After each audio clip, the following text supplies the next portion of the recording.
नमस्कार साथियों, आपका स्वागत है मेरे टिंकू सर के चैनल में। एक बार फिर से आप लोग कैसे हैं? अच्छे होंगे, मैं आशा करता हूं।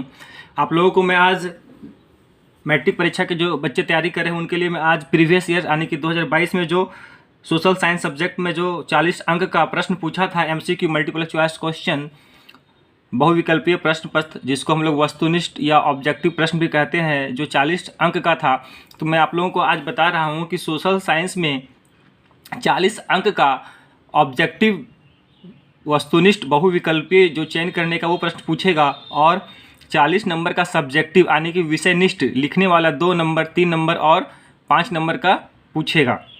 तो आप लोग इसको पैटर्न को समझे। और 20 नंबर का जो है वह प्रैक्टिकल होगा, आंतरिक मूल्यांकन होगा।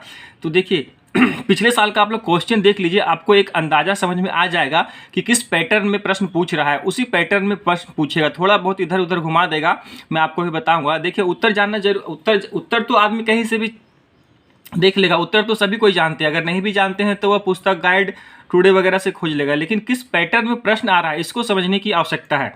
तो आप लोग प्लीज़ मेरे चैनल को सब्सक्राइब कर लीजिएगा और अधिक से अधिक दोस्तों को ये वीडियो मेरा शेयर कीजिएगा। और ताकि आने वाले समय में मैं अभी मैट्रिक परीक्षा को जो तैयारी करवाऊंगा, जो टिप्स दूंगा, जो आप लोगों को मैं ट्रिक्स बताऊंगा, उसमें आप लोग को अधिक से अधिक अंक आएंगे। आप लोग डिस्टिंक्शन ले आएंगे। आपको 80 से 90% लाने से कोई नहीं रोक सकता है। बहुत बच्चे 100 भी ले आएंगे। तो देखिए इसमें पहला प्रश्न है कि फ्रांस में प्रथम विद्रोह कब हुआ। तो फ्रांस में जो प्रथम विद्रोह हुआ वो जुलाई 1830 में हुआ। फिर आप लोग देखिए कंफ्यूज मत कीजिए कि फ्रांस का विद्रोह तो 9 क्लास में पढ़े थे कि 1789 में फ्रांस की क्रांति हुई थी, वो अलग है। फ्रांस वो सरस्वती फ्रांस स्वतंत्र होने के बाद, है ना, फ्रांस में क्रांति हुई थी जुलाई 1830 में, जिसे जुलाई क्रांति के नाम से भी जानते हैं। हम लोग जानते हैं कि 1815 ईस्वी में वियना सम्मेलन हुआ था, जब जैसे जो नेपोलियन था 1804 से 1815 ईस्वी में शासन किया था तक। 1815 के वाटरलू के युद्ध में नेपोलियन की हार हो गई थी, जो फ्रांस का सबसे बड़ा सम्राट था। तो 1815 के बाद क्या हुआ था कि वहाँ पे बुर्बो राजवंश का शासक था, है ना। बुर्बो राजवंश हम लोग जानते हैं। तो बुर्बो 1815 के बाद जो वियना सम्मेलन के बाद फिर से वहाँ जो नेपोलियन हटाने के बाद फिर से बुर्बो राजा की स्थापना की गई थी। उसको 1830 की क्रांति में क्या हुआ, सत्ता से उखाड़ फेंका। और वहाँ एक उग्रवादी क्रांतियों ने क्या किया, एक संवैधानिक राजतंत्र की स्थापना की, जिसका अध्यक्ष लुई फिलिप था। यानी कि वो लुई फिलिप 1830 की क्रांति के बाद फ्रांस का राजा या सम्राट बोले तो लुई फिलिप बना। फिर 1848 में देखिए यहाँ पे दिया हुआ है, 1848 नहीं है, 1848 में एक क्रांति हुई थी। 1848 में एक क्रांति हुई थी जिसमें लुई फिलिप को हटा दिया और एक वहाँ संवैधानिक गणतंत्र की स्थापना हुई थी। क्या हुई थी? संवैधानिक गणतंत्र की स्थापना हुई थी। और इसके पहले क्या हुआ था कि राजतंत्र की स्थापना हुई थी। तो आप लोग समझ ले कि फ्रांस में जो प्रथम विद्रोह हुआ था वह जुलाई 1830 में हुआ था, जिसे जुलाई क्रांति के नाम से भी जाना जाता है।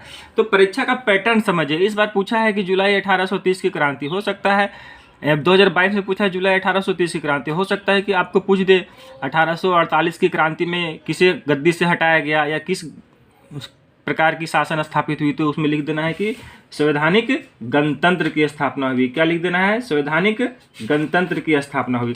अब अगला प्रश्न है कि निम्न में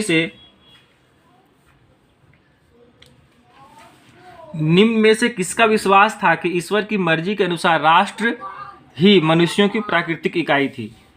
तो ये जो है वह मैथ्सनी, जूसेपी मैथ्सनी का विश्वास था। जोसेफ मैथ्सनी ने कहा था कि ईश्वर की मर्जी के अनुसार राष्ट्र मनुष्यों की प्राकृतिक इकाई थी। ठीक है दोस्तों। और मैथ्सनी बहुत बड़ा, मैथ्सनी का जन्म 1807 में जेनेवा में हुआ था। कहाँ हुआ था? 1807 में जेनेवा में हुआ था। ये भी याद रखिएगा। पैटर्न चेंज कर देगा कि मैथ्सनी का जन्म कब और कहाँ हुआ था। हो सकता है इस बार पूछे, तो आप लोग याद रखिएगा तो उसका जवाब आसानी से दे सकते हैं। मैथ्सनी का जन्म 1807 में जेनेवा में हुआ। इन्होंने इटली के एकीकरण का प्रयास सबसे पहले इन्होंने ही शुरू किया था, प्रारंभ किया था, लेकिन ये किसी कारणों से असफल हो गए थे। 3 नंबर का प्रश्न है, निम्न में से कौन सी घटना पूरे यूरोप के शिक्षित अभिजात वर्ग में राष्ट्रीय भावनाओं का संचार किया था? नेपोलियन का आक्रमण, फ्रांसीसी क्रांति, यूनान का स्वतंत्रता संग्राम, इटली और जर्मनी का एकीकरण। नहीं, ये जो है हो जाएगा यूनान का स्वतंत्रता संग्राम। ये घटना यूनान का स्वतंत्रता संग्राम क्या था, यूरोप के शिक्षित अभिजात वर्ग में राष्ट्रीय भावनाओं का संचार किया था। ये अगर इस बार हो सकता है पूछे कि यूनान का स्वतंत्रता संग्राम कब प्रारंभ हुआ, तो यूनान का स्वतंत्रता संग्राम जो है सो 1821 में प्रारंभ हुआ था। कब हुआ था? 1821 में शुरू हुआ था। और कब मिला स्वतंत्रता यूनान को? यूनान को स्वतंत्रता मिला था कब, पूर्ण कब हुआ या कब मिली स्वतंत्रता? 1832 में। किसकी द्वारा? एक संधि हुई थी जिसको हम लोग बोलते हैं कुस्तुनतुनिया की संधि हुई थी। तो इस संधि के द्वारा यूनान को स्वतंत्रता मिल गया था। यानी कि कुस्तुनतुनिया की संधि 1832 में हुई थी, तो स्वतंत्रता भी 1832 में मिला। तो देखिए आप लोग अगर पूरा याद कर लेंगे तो कहीं से भी प्रश्न आएगा, आप लोग उसका उत्तर आसानी से दे सकते हैं। तो अगर पूछे यूनान का स्वतंत्रता संग्राम कब प्रारंभ हुआ, तो 1821 में प्रारंभ हुआ था। और कब पूर्ण हुआ या यूनान को स्वतंत्रता कब मिला, तो 1832 में मिला। किस संधि के द्वारा मिला? तो कुस्तुनतुनिया की संधि के द्वारा मिला। अगर पूछे कुस्तुनतुनिया की संधि किससे संबंधित था, तो यूनान का स्वतंत्रता संग्राम से संबंधित था। 1800 पूछिएगा कुस्तुनतुनिया की संधि कब हुई, तो 1832 में हुई। ठीक है दोस्तों, देखिए यहाँ उत्तर जानना नहीं, यहाँ पे मैं आपको विश्लेषण करके बता रहा हूँ कि किस प्रकार से प्रश्न पूछेगा। कहीं से भी पूछेगा आप लोग उसका उत्तर आसानी से दे सकते हैं। चौथा नंबर का प्रश्न है 1848 में यूरोपीय देशों के किसान मजदूर किन कारणों से विद्रोह कर रहे थे? गरीबी, भूखमरी, बेरोजगारी, इनमें से सभी। 1848 में यूरोपीय देश है। अभी देखिए फ्रांस में एक और क्रांति हुई थी 1848 ईस्वी। मैंने आपको बताया कि जुलाई, यहाँ जो पहला प्रश्न है, फ्रांस में प्रथम विद्रोह जुलाई 1830 में हुई थी और दूसरा विद्रोह हुआ था 1848 में। तो यही प्रश्न चौथा नंबर में है कि 1848 में यूरोपीय देशों के किसान मजदूर किन कारणों से विद्रोह कर रहे थे। तो इसमें गरीबी जो था उसके कारण भी कर रहे थे, भुखमरी के भी कारण कर रहे थे, बेरोजगारी के भी कारण कर रहे थे। तो इसका उत्तर हो जाएगा सही 4, इनमें से सभी। अब है 5वां नंबर प्रश्न, निम्न में से किसने अपने उद्देश्यों के प्रसार के लिए यंग इटली नामक एक गुप्त संगठन बनाया था? अभी हमने पीछे पेज में पढ़ा था कि किसने कहा था कि किसका विश्वास था कि ईश्वर की मर्जी के अनुसार राष्ट्र मनुष्यों की प्रकृति का आई थी? मैथ्सिनी के ने। तो मैथ्सिनी के बारे में फिर यहाँ एक प्रश्न आया है, निम्न में से किसने अपने उद्देश्यों के प्रसार के लिए यंग इटली नामक एक गुप्त संगठन बनाया था? तो यहाँ मैथ्सिनी ने यंग इटली के नामक संगठन बनाया था। आपको बता दें कि मैथ्सिनी ने एक और संगठन बनाया था जिसका नाम था यंग यूरोप। ये इटली के एकीकरण के लिए इन्होंने 2 गुप्त संगठन बनाए थे, यंग इटली और यंग यूरोप। तो अगर पूछेगा कि मैथ्सिनी ने यंग इटली की स्थापना किस शहर में की थी, तो इसका उत्तर क्या बताइएगा आप लोग? मार्सेई में की थी। कहाँ पे? मार्सेई में। हो सकता है अगर पूछ दे कि यंग यूरोप का गठन किसने किया था, तो ज्यूसेppe मैथ्सिनी लिख दीजिएगा। यंग यूरोप का गठन उन्होंने बर्न में किया था। कहाँ किया था? बर्न में, जो कि स्विट्जरलैंड में है। 6ठा नंबर का प्रश्न है, प्रथम विश्व युद्ध में रक्षा व्यय में भारी इजाफा होने के कारण खर्चे की भरपाई के लिए निम्न में से क्या किया गया था? युद्ध के नाम पे कर्जे लिए गए थे। हाँ, युद्ध के नाम पे कर्जा भी लिया गया था। देखिए प्रश्न क्या है समझिए, प्रथम विश्व युद्ध में रक्षा व्यय, रक्षा के क्षेत्र में, यानी कि सिपाही है ना, पुलिस के क्षेत्र में जो खर्च हो रहा था डिफेंस के क्षेत्र में, उसमें वृद्धि करने के खर्च की, उसकी भरपाई के लिए क्या किया? युद्ध के नाम पे कर्जे लिए, सीमा शुल्क बढ़ा दिया गया, करों में टैक्स में वृद्धि की गई। तो इनमें से सभी, इसका उत्तर हो जाएगा 4, सही है ना, 6ठा का। 7वां नंबर है, अहिंसा का धर्म सभी भारतीयों को एकता के सूत्र में बांध सकता है। यह विश्वास किनका था? यह महात्मा गांधी का विश्वास था। इसका सही उत्तर महात्मा गांधी। हम लोग जानते हैं कि महात्मा गांधी जो है वह अहिंसावादी थे। अहिंसावादी का मतलब होता है कि खून खराबा, मारकाट, लड़ाई झगड़ा नहीं करना, शांतिपूर्ण विरोध प्रदर्शन के सहारे ही। तो हम लोग जानते हैं कि महात्मा गांधी ने अहिंसा के पथ पे चल के, अहिंसा के रास्ते पे चल के भारत को आज़ादी दिलाई थी। 8वां नंबर है, जालियांवाला बाग मैदान में अमृतसर के गांव वाले लोग किस मेले में शिरकत करने के लिए जमा हुए थे? जालियांवाला बाग मैदान में अमृतसर के गांव वाले लोग किस मेले में शिरकत करने के लिए जमा हुए थे? तो बैसाखी का मेला, जो ये हम लोग अभी जो टुसू पर्व मनाए हैं, जो 14 जनवरी को अभी जो हाल फिलहाल में बीता है, मकर संक्रांति कहते हैं उसको। अलग अलग राज्यों में अलग अलग नामों से जाना जाता है। जैसे कहीं ओणम, कहीं मकर, कहीं मकर संक्रांति, कहीं बिहू, है ना, कहीं बैसाखी। तो जो पंजाब में है, अमृतसर कहाँ पे? पंजाब में है। तो पंजाब में जो है सो जो मकर संक्रांति है उसको बैसाखी मेला के नाम से, नहीं सॉरी, बैसाखी अलग चीज़ है, उसको लोहड़ी कहते हैं ना, लोहड़ी कहते हैं, ये अलग है। पुष्कर मेला कहाँ लगता है? अजमेर राजस्थान में। कुंभ मेला कहाँ लगता है? इलाहाबाद उत्तर प्रदेश में। माघ मेला कहाँ लगता है? ये लगता होगा आसपास में। तो जालियांवाला बाग अगर इस बार पूछ देगा, हो सकता है कि जालियांवाला बाग घटना कब हुआ, तो ये हुआ था कब? 13 अप्रैल 1919 को। 13 अप्रैल 1919 में हुआ था। कहाँ पे? पंजाब के अमृतसर गांव में। तो उस दिन किस चीज़ का मेला था? बैसाखी का मेला। सही उत्तर हो जाएगा 1। थोड़ा हम तीव्र गति से स्पीड से बोल रहे हैं ताकि लंबा वीडियो ना हो। लंबा वीडियो होने से क्या होता है कि बच्चे लोग देखते नहीं, इसीलिए मैं थोड़ा स्पीड से बोल रहा हूँ, है ना। 9वां नंबर है, महात्मा गांधी द्वारा वायसराय इरविन को लिखे खत में सबसे महत्वपूर्ण मांग किस वस्तु पर लगाए गए कर को खत्म करने के बारे में था? नमक। वायसराय ने उस समय क्या किया था? बहुत सारी रोक लगा दिया था। सबसे इसमें जो प्रतिबंध था वो नमक पे भी टैक्स लगा दिया। तो गांधी जी ने कहा जब वायसराय को जो इरविन को पत्र लिखा था उसमें सबसे महत्वपूर्ण था कि नमक में कर को ख़त्म करने का। अगर नहीं किया था तो इसी के लिए 12 मार्च 1930 से इन्होंने दांडी मार्च नमक यात्रा प्रारंभ किया था गांधी जी ने। सविनय अवज्ञा आंदोलन चलाया था। तो 9वां नंबर का सही उत्तर हो जाएगा नमक। अब है 10 नंबर का, हिंद स्वराज नामक पुस्तक के लेखक कौन थे? हिंद स्वराज नामक के पुस्तक के लेखक महात्मा गांधी थे। सही उत्तर हो जाएगा 3। कब किए थे? हो सकता है इस बार पूछ दे कि हिंद स्वराज पुस्तक की रचना महात्मा गांधी ने कब की थी, तो 1909 में की थी। ठीक है, महात्मा गांधी ने हिंद स्वराज पुस्तक की रचना 1909 में की थी। अब है 11 नंबर का प्रश्न, जर्मनी के एकीकरण का श्रेय किसे दिया जाता है? तो जर्मनी के एकीकरण का श्रेय किसे दिया जाता है? जॉन ऑटो बिस्मार्क को। जॉन ऑटो बिस्मार्क को। ये कौन था? ये पर्सा का प्रमुख मंत्री था, या इसको प्रधानमंत्री भी कह सकते हैं। जॉन ऑटो बिस्मार्क पर्सा का प्रधानमंत्री था। हो सकता है इस बार पूछ दे कि जॉन ऑटो बिस्मार्क किस देश के प्रमुख मंत्री या प्रधानमंत्री थे, तो पर्सा के थे। 12 नंबर का प्रश्न है कि चौरी चौरा कांड किस वर्ष हुआ? तो चौरी चौरा कांड जो है वह 1922 में हुआ है। आप लोग इसको पूरा तिथि याद कर लेंगे तो अच्छा रहेगा। ये 5 फरवरी 1922 को हुआ था। कब? 5 फरवरी 1922 को हुआ था। अगर पूछ दे परीक्षा में 1 फरवरी 1922, 2 फरवरी 1922, 3 फरवरी 1922, 5 फरवरी 1922, तो पूरा तिथि याद रखिएगा ना। चौरी चौरा कांड 5 फरवरी 1922 को हुआ था। कहाँ पे है चौरी चौरा?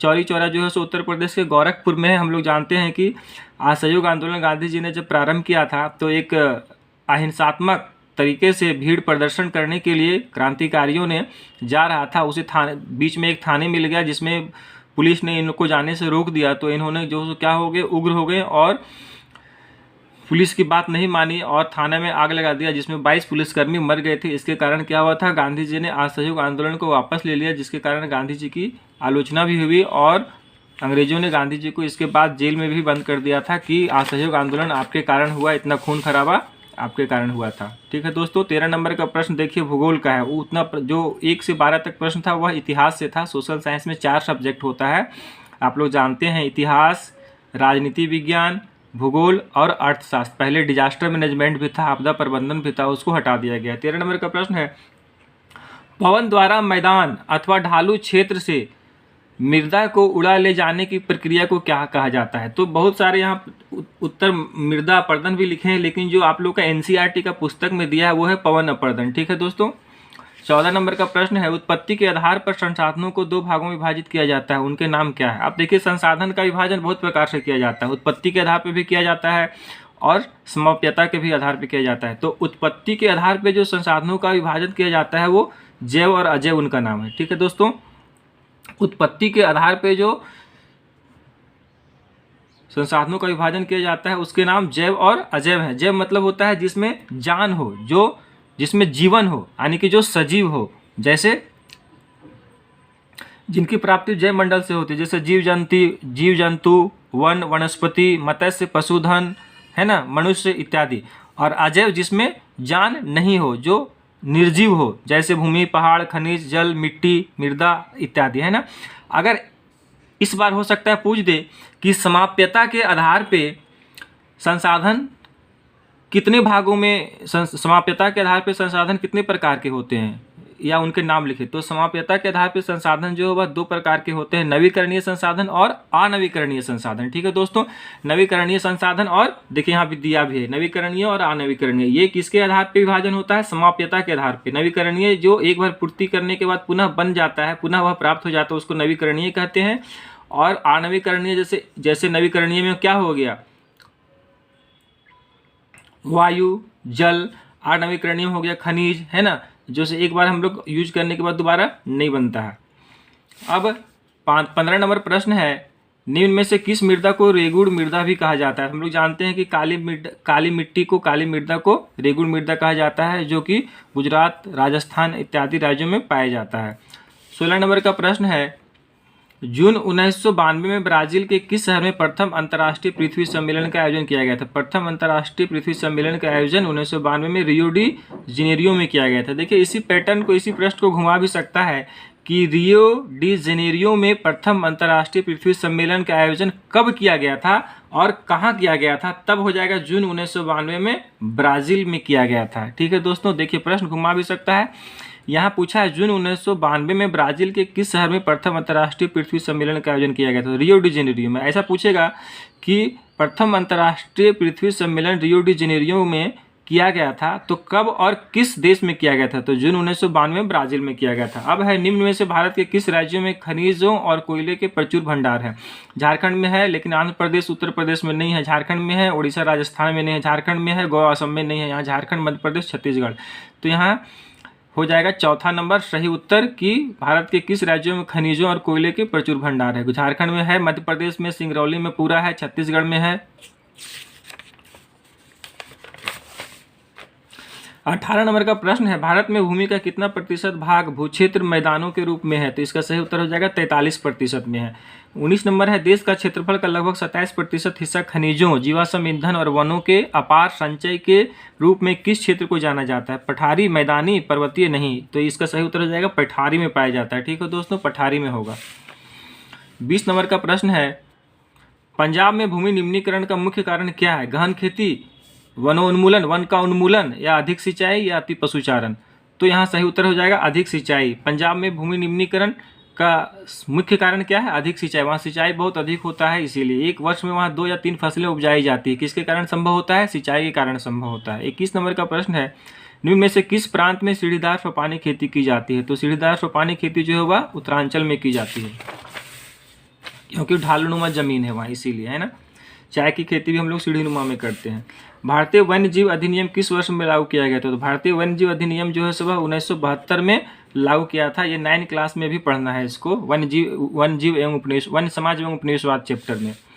अब है, कौन सी परियोजना सतलुज ब्यास बेसिन में जल विद्युत उत्पादन और सिंचाई दोनों के काम में आती है। 23 नंबर का प्रश्न है, तो इसमें हो जाएगा भाखड़ा नांगल परियोजना। इसमें भाखड़ा नांगल परियोजना किस नदी पे बना है, सतलज नदी पे बना है, और ये जो है सो जल विद्युत उत्पादन और सिंचाई दोनों यहाँ से किया जाता है। 24 नंबर का प्रश्न है, दुनिया भर में जल की कमी किन कारणों से बढ़ रही है। सूखा जो है उसके कारण भी जल की हम लोग ज़्यादा बर्बाद कर देते हैं, व्यर्थ बर्बादी भी, सिंचाई की बढ़ती मांग के कारण। तो इसका सही उत्तर हो जाएगा 4 इनमें से सभी। 5वां नंबर है, बेल्जियम में 1950 और 1960 के दशक में किन भाषा के बोलने वाले समूहों के बीच तनाव बढ़ने लगा था। हम लोग पढ़े थे इसमें सत्ता की साझेदारी, जिसमें बेल्जियम और श्रीलंका के बारे में पढ़ना था, एग्जाम्पल दिया था। तो इसमें बेल्जियम के बारे में पूछ रहा है, 1950 और 1960 के दशक में किन किन भाषा को बोलने वाले समूहों के बीच में तनाव बढ़ने लगा। तो फ्रेंच और डच, फ्रेंच भाषी और डच भाषी। इसका मैंने वीडियो बना के पूरा मैंने 1 नंबर का प्रश्न इतिहास का और राजनीति विज्ञान का, हर चैप्टर से ऑब्जेक्टिव प्रश्न, मल्टीपल चॉइस क्वेश्चन, बहुविकल्पीय प्रश्न, जो वेरी इंपॉर्टेंट प्रश्न पूछने वाला है, जो पूछेगा, संभावना है 100%, 90 से 100% पूछने का, मैंने ऑब्जेक्टिव प्रश्न सारा वीडियो अपलोड कर दिया हूँ, प्लेलिस्ट में भी डाल दिया हूँ। आप लोग प्लीज़ देख लीजिएगा और प्लीज़ मेरे चैनल को सब्सक्राइब कर दीजिएगा और दोस्तों को अधिक से अधिक शेयर कीजिएगा, तभी जब आप लोग से प्रेरणा हमको मिलेगी तभी मैं और वीडियो आप लोगों के लिए मैं बना सकूंगा। ठीक है दोस्तों, प्लीज़ मेरे चैनल को सब्सक्राइब कर दीजिएगा और अधिक से अधिक दोस्तों को शेयर कर दीजिएगा वीडियो। 26 नंबर का प्रश्न है, देखिए आ गया श्रीलंका। श्रीलंका में अधिकतर सिंहली भाषी के लोग किस धर्म के मानने वाले थे। तो श्रीलंका में जो थे वह कौन कौन से भाषा थे, सिंहली थे, तमिल थे। तो सिंहली की जनसंख्या अधिक थी, ज़्यादा थी, 74% थी शायद। उसके बाद तमिल की कम थी। तो श्रीलंका में अधिकतर सिंहली भाषा किस धर्म के मानने वाले थे, बौद्ध। जो वहाँ सिंहली जो था वह बौद्ध धर्म मानता था। 27 नंबर का प्रश्न है, लोकतंत्र के एक बुनियादी सिद्धांत के रूप में राजनीतिक शक्ति का स्रोत किसे माना जाता है। जनता को माना जाता है, संसद को, राज्य को, न्यायालय को। नहीं, तो जनता को माना जाता है। ठीक है। 28 नंबर का प्रश्न है, सत्ता में भागीदारी की आवश्यकता कहाँ पड़ती है? क्षेत्र, भाषा और जाति के आधार पर बटे समाज में, क्षेत्रीय विभाजन वाले बड़े राज्यों में, प्रत्येक लोकतांत्रिक राज्य में, इनमें से सभी। इसका सही उत्तर हो जाएगा इनमें से सभी। सत्ता में भागीदारी की आवश्यकता कहाँ पड़ती है? क्षेत्र में, भाषा में, जाति में, कि सभी जाति के लोगों को सत्ता में भागीदारी दिया जाए, सभी क्षेत्र के रहने वाले लोगों को, सभी भाषा जानने वाले लोगों को, है ना। 29 नंबर का प्रश्न है, निम्न में से किस प्रकार का टकराव आगे बढ़कर अक्सर हिंसा और राजनीतिक अस्थिरता का रूप ले लेता है? लोकतांत्रिक, आर्थिक, पारंपरिक, नहीं सामाजिक। इसका सही उत्तर हो जाएगा 2 सामाजिक। अब 30 नंबर का प्रश्न है, संविधान और विभिन्न स्तर की सरकारों के अधिकारों की व्याख्या करने का अधिकार किसे है? संविधान और विभिन्न स्तरों की सरकारों का अधिकार सरकारों के अधिकारों की व्याख्या करने का अधिकार किसे है? हम लोग जानते हैं न्यायालय को है। संसद क्या करता है? कानून बनाता है, और कानून की रक्षा कौन करता है? न्यायालय करता है। किस संविधान के अनुसार सरकार चल रहा है या नहीं चल रहा है, नियमों की कहीं अवहेलना तो नहीं रही, इसकी यह देखना न्यायालय का काम है। तो इसका सही उत्तर हो जाएगा न्यायालय 30 का।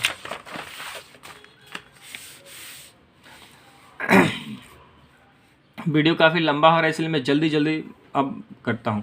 31 नंबर का प्रश्न है, पुलिस, व्यापार, वाणिज्य, कृषि और सिंचाई जैसे महत्वपूर्ण विषय किस सूची के अंतर्गत आते हैं? तो ये राज्य सूची के अंतर्गत आता है। ठीक है दोस्तों, अब यहाँ मैं एक बात आपको बता दूं कि आप लोग ये पॉलिटिकल साइंस, राजनीतिक विज्ञान, लोकतांत्रिक राजनीति का प्रश्न है, तो इसमें जो संघ सूची में कौन कौन से विषय आते हैं, समवर्ती सूची में कौन कौन से विषय आते हैं, और राज्य सूची में कौन कौन से विषय आते हैं, ये तीनों याद कर लीजिएगा। इसमें से एक प्रश्न निश्चित रूप से पूछेगा। इस बार का जो सोशल साइंस का मॉडल सेट जारी किया है उसमें भी ये पूछा है कि उसमें पूछा है समवर्ती सूची में कौन कौन से विषय आते हैं। तो हो सकता है इस बार समवर्ती सूची में पूछ दे, नहीं तो संघ सूची में पूछ दे।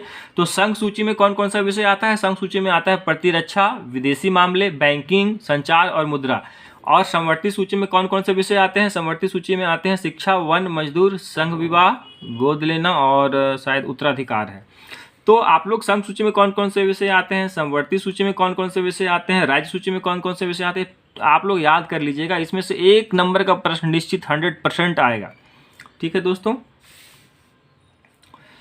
32 नंबर का प्रश्न है, केंद्र शासित प्रदेश वाले इलाकों का शासन चलाने का विशेष अधिकार किस सरकार को होता है? केंद्र सरकार को होता है। केंद्र शासित प्रदेश वाले इलाकों का शासन चलाने का विशेष अधिकार किस सरकार को होता है? केंद्र शासित प्रदेश केंद्र सरकार के अधीन होता है। इसका सही उत्तर हो जाएगा केंद्र सरकार। 33 नंबर का प्रश्न है, जब केंद्र और राज्य सरकार से शक्तियां लेकर स्थानीय सरकारों को दी जाती है तो इसे क्या कहते हैं? विकेंद्रीकरण कहते हैं। सत्ता का विकेंद्रीकरण कहते हैं। मैंने ये सारा वीडियो 1 नंबर का प्रश्न बना के अपलोड कर दिया, आप लोग प्लीज़ देख लीजिएगा और मेरे चैनल को सब्सक्राइब कर दीजिएगा। जब केंद्र और राज्य सरकार से शक्तियां लेकर स्थानीय सरकारों को दी जाती है, यानी कि ग्राम पंचायत में जैसे अभी मुखिया है, और शहरी क्षेत्र में स्थानीय नगर, जैसे नगर निगम है, नगर पालिका है ना, तो जो सत्ता का स्थान होता है उसको सत्ता का विकेंद्रीकरण कहते हैं। सत्ता का विकेंद्रीकरण का मतलब हुआ कि सत्ता एक ही व्यक्ति के हाथ में ना होकर अनेक व्यक्तियों के हाथ में होना, जैसे राज्य सरकार, केंद्र सरकार और स्थानीय सरकार, है ना। गांवों में पंचायती राज होता है, शहरों में नगर निगम, नगर पालिका वगैरह होता है। 34 नंबर का प्रश्न है, आर्थिक विकास के अंतर्गत सम्मिलित लक्ष्य हैं। नियमित रोजगार भी है, स्वतंत्रता भी, बेहतर मजदूरी में। हो जाएगा सही उत्तर 4 इनमें से सभी। 35 नंबर का प्रश्न है, भारत के किस राज्य में गरीबी का प्रतिशत सबसे अधिक है? ठीक है दोस्तों, इसका हो जाएगा छत्तीसगढ़। ऐसे उड़ीसा में क्या प्रतिशत पूछ रहा है, भारत के किस राज्य में गरीबी का प्रतिशत सबसे अधिक है, तो छत्तीसगढ़ हो जाएगा। 36 नंबर का प्रश्न है, ये अभी देखना होगा, है ना, आप लोग गूगल में भी सर्च करके देख सकते हैं कि ये तो पिछले साल का प्रश्न है कि वर्तमान समय में क्या है, तो यहाँ पे बता देगा। ठीक है। 36 नंबर का प्रश्न है, भारत में प्रच्छन्न बेरोजगारी सामान्यतः किस क्षेत्र में दिखाई देती है? तो कृषि के क्षेत्र में दिखाई देती है। प्रच्छन्न बेरोजगारी किस क्षेत्र में दिखाई देती है? कृषि के क्षेत्र में। जैसे क्या होता है कि एक घर में 4 बेटा है और वहाँ पे खेती करने के लिए 2 बेटा जा रहा है, लेकिन 2 बेटा के पास कोई काम नहीं है, तो अब घर में बैठा है तो बोलता है कि चलो मैं अपने दोनों भाइयों, मेरा खेती में काम करने के लिए गया है और मैं घर में बैठूंगा तो दोनों भाइयों को अच्छा नहीं लगेगा। क्योंकि 2 भाइयों के पास काम नहीं है, इसीलिए वो भी खेती में काम करने के लिए चला जाता है। लेकिन बाहर से देखने में लगता है कि नहीं, ये तो चारों भाई खेती में इंगेज है, इसके मतलब ये बेरोजगार नहीं है। लेकिन वहाँ तो स्पष्ट देखिए, दिखता तो नहीं है बेरोजगारी, लेकिन बेरोजगार है। वहाँ उस खेत में 2 ही व्यक्ति काम करेगा, 2 ही भाई, तो काम चल जाएगा। लेकिन 2 भाई के पास और रोजगार नहीं है, घर में बैठा है, इसीलिए वो भी अपने भाइयों के हाथ बटाने के लिए चला जाता है। तो इस प्रकार से वहाँ देखिए दिखता नहीं, लेकिन 2 आदमी वहाँ पे बेरोजगार है, तो इसी को प्रच्छन्न बेरोजगारी कहते हैं, जो कि कृषि क्षेत्र में होता है। 37 नंबर का प्रश्न है, भारत किस वर्ग के देशों में आता है? निम्न है, विकसित, गरीब, कम जनसंख्या। तो भारत की जनसंख्या तो कम नहीं है, गरीब भी ज़्यादा नहीं है और विकसित देश अभी नहीं है, विकासशील है, मानी कि विकास कर रहा है, विकसित कर रहा है। तो इसका सही उत्तर हो जाएगा निम्न है। भारत किस वर्ग के देशों में आता है? सही उत्तर हो जाएगा 1 निम्न है।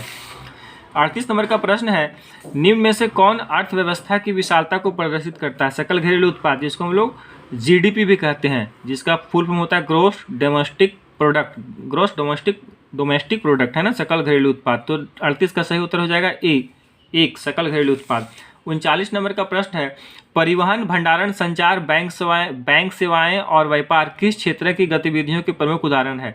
तो ये तृतीयक क्षेत्र की है। इसमें देखिए, जैसे हम लोग राजनीतिक ज्ञान में पूछ रहे थे, राज्य सूची, संघ सूची और समवर्ती सूची में तीनों में से एक प्रश्न आएगा, उसी प्रकार अर्थशास्त्र का ये प्रश्न है। इसमें आप लोग प्राथमिक क्षेत्र में कौन कौन से विषय आते हैं, द्वितीय क्षेत्र में कौन कौन से विषय आते हैं, तृतीय क्षेत्र में कौन कौन से विषय आते हैं, इसको याद कर लीजिएगा। इसमें से भी एक प्रश्न आपका जरूर पूछेगा। तो प्राथमिक क्षेत्र में कौन कौन से विषय आते हैं? प्राथमिक में जैसे कृषि, डेयरी, खनन, वन उत्पाद इकट्ठा करना, मत्स्य पालन करना, मुर्गी पालन करना, लकड़ी काटना या आदि आता है। द्वितीय क्षेत्र में क्या क्या आता है? द्वितीय क्षेत्र में वैसे क्षेत्र आता है जो प्रथम क्षेत्र से जो क्या होता है, विनिर्माण हम लोग बनाते हैं, जैसे कपास से धागे बनाना, कपड़े से कपड़े का निर्माण करना, गन्ना से चीनी बनाना, मिट्टी से ईंट बनाना, है ना, इसे औद्योगिक क्षेत्र भी करते हैं। जो द्वितीय क्षेत्र है इसको हम लोग क्या कहते हैं? औद्योगिक क्षेत्र भी कहते हैं। ठीक है दोस्तों, औद्योगिक क्षेत्र भी कहते हैं। और जो तृतीय क्षेत्र है इसको हम लोग सेवा क्षेत्रक भी कहते हैं। क्या कहते हैं? इसको तृतीय क्षेत्रक को सेवा क्षेत्रक भी कहते हैं। तो आप लोग तीनों याद कर लीजिएगा। ठीक है। अंतिम प्रश्न 40 नंबर का प्रश्न है, कृषि क्षेत्रक में श्रमिकों में किस प्रकार की बेरोजगारी पाई जाती है? अल्प बेरोजगारी पाई जाती है। कृषि क्षेत्रक के श्रमिकों में किस प्रकार की बेरोजगारी पाई जाती है? अल्प बेरोजगारी पाई जाती है। कुछ साल में कुछ समय में काम करते हैं, कुछ समय में बैठे रहते हैं, तो अल्प बेरोजगारी पाई जाती है। ठीक है दोस्तों, वीडियो ज़्यादा लंबा हो गया, मैं ज़्यादा समय आप लोगों को नहीं लूँगा। इसी पैटर्न में प्रश्न पूछेगा, आप लोग प्लीज़ इसको बढ़िया से देख लें और प्लीज़ मेरे चैनल को सब्सक्राइब कर दें, ताकि आने वाले समय में मैं जो भी इंपॉर्टेंट वीडियो बनाऊंगा आपके पास पहुंच सके। और मैंने बहुत बनाया भी है और उनको अपलोड भी कर दिया हूं, सारा ऑब्जेक्टिव प्रश्न सोशल साइंस का, आप लोग देख लीजिएगा। धन्यवाद।